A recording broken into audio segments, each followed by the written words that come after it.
ছোট মানুষ তার লজ্জা স্থান ছোট হওয়ার কারণে বাজার থেকে বেলেট কিনে এনে লজ্জা স্থান কেটে ফেরে ধর্ষণ করে কি নির্মম ভাবে তাকে হত্যা করে তার লাশটাকে উলঙ্গ অবস্থায় গাছে ঝুলায় রেখেছিল। কোরআনের শাসন বাংলার সংসদে না থাকার কারণে তার বিচার হয় নাই। আমার ভাই থানায় থানায় ঘুরেছে ওই তানিয়ার মা বাবা, থানায় থানায় ঘুরিয়েছে। ও মুসলমান, দুঃখ লাগে আজকে অনেকে তো কাঁদেন, অনেকে ম্যাডামের জন্য আজকে কাঁদেন।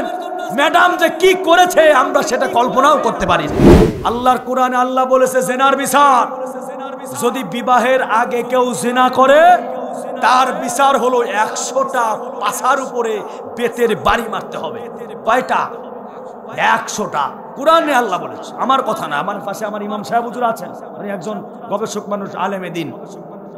আর বিয়ের পরে যদি কেউ জিনা করে মাজা পর্যন্ত অথবা বুক পর্যন্ত গলা পর্যন্ত তাকে বালির ভিতরে মাটির ভিতরে তাকে গেঁথে ফেলতে হবে, পাথর নিক্ষেপ করে তত সময় মারতে হবে যত সময় তার মৃত্যু না হয়। আপনারা বলেন তো, এই রকম যদি একজন জিনাকারীর বিচার যদি হয়, আর কেউ ধর্ষণ করার সাহস পাবে? পাবে?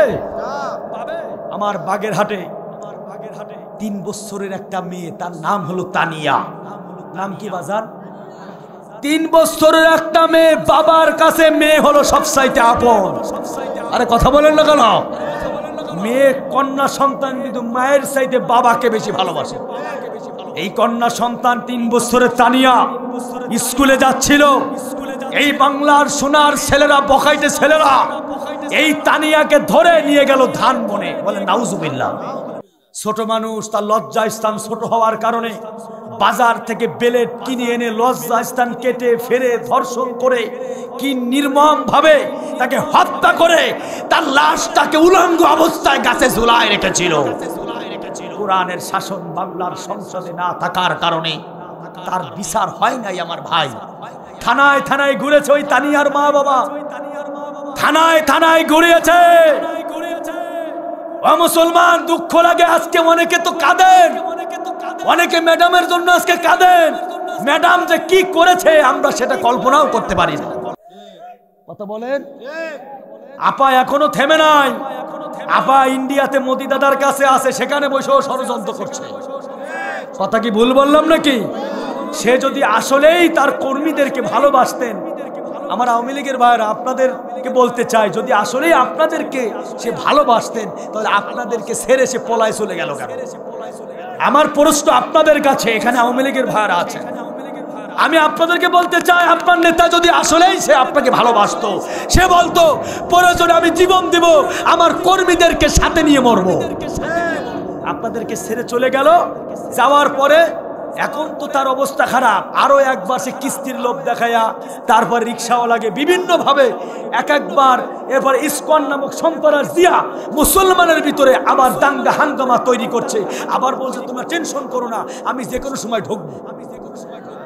এইসব বলে কয়ে মানুষকে, আসলে যে নেতা যাকে ভালোবাসে, অনেকে আছে আওয়ামী লীগকে ভালোবাসে না, আওয়ামী লীগের জন্য জীবন দিতে পারে না। এক একজনের পার্সোনাল ব্যাপার, তার দলকে সে ভালোবাসতে পারে। আমরা অনেকে আছে আহলে সুন্নাত ওয়াল জামাত করে, জীবনের মাধ্যমে এই সংগঠনকে তারা ভালোবাসে না। অনেকে জামাত ইসলামী করে, জীবনের মাধ্যমে জামাত ইসলামীকে ভালোবাসে না। ভাই যার যেই দল থাকতে পারে, আমার কথা হলো তিনি আপনাদেরকে জীবন যাক, আপনারা মরেন, রাস্তায় নামে আপনারা জীবন দেন, তার কিছু আসে যায় না। তার কিছু ভিডিও দরকার, সে বুঝাতে চায় আমার দলের লোক এখনো ঢাকায় আছে। এইসব করে দাঙ্গা হাঙ্গামা শুরু করেছে মুসলমান। এর দ্বারা শান্তি হবে না, শান্তি হবে আল্লাহর কোরআনের আইনে। এজন্য আওয়ামী লীগের ভাইরা, চরমনার ভাইরা, জামাত ইসলামের ভাইরা, সুন্নির ভাইরা, আমাদের সবার এখন এক কাতারে দাঁড়ায়া এক কথা হলো, এক দফা, এক দাবি, আগামীর বাংলাদেশ হবে কোরআনের বাংলাদেশ। কি কথা বলেন বাজান?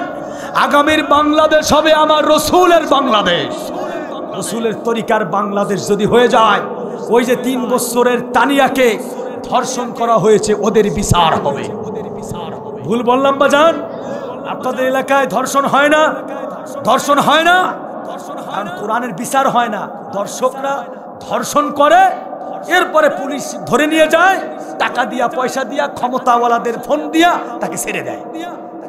আর যদি উন্মুক্ত ময়দানে, খোলা ময়দানে পাথর মেরে এদেরকে হত্যা করা হয়, একজনকে হত্যা করা হবে, বাকি 10 জন ভালো হয়ে যাবে। এজন্য হযরতে উমরের মতো ন্যায় বিচারক দরকার, হযরত উমরের মতো প্রধানমন্ত্রী দরকার। আমরা আর কোন মহিলা মানুষকে প্রধানমন্ত্রী চাই না। এই কথা বলেন না কেন? পুরুষ মানুষকে আমরা মরে গেছি নাকি? কারণ এই মহিলারা মনে করে যে, কারণ ওরা বারবার সরকার, মহিলারা মনে করে আমরাই হলাম মানে সমান অধিকার। এই যে অনেকে রাগ, আমার মুরব্বীরা কি রাগ করতেছে নাকি আমার উপরে? আমি কিন্তু কোনো দল নিয়ে কথা বলছি না বাজান, আমি সবাইকে নিয়ে আগামীর বাংলাদেশের মানুষ কিভাবে শান্তিতে থাকতে পারে, এটাই তো আমাদের ওয়াজ। এটা দরকার আছে না নাই বাজান? মুসলমান ভাইরা আমার, হযরত ওমরের মতো রাষ্ট্রপ্রধান দরকার আছে না নাই? বিচারক দরকার আছে না নাই?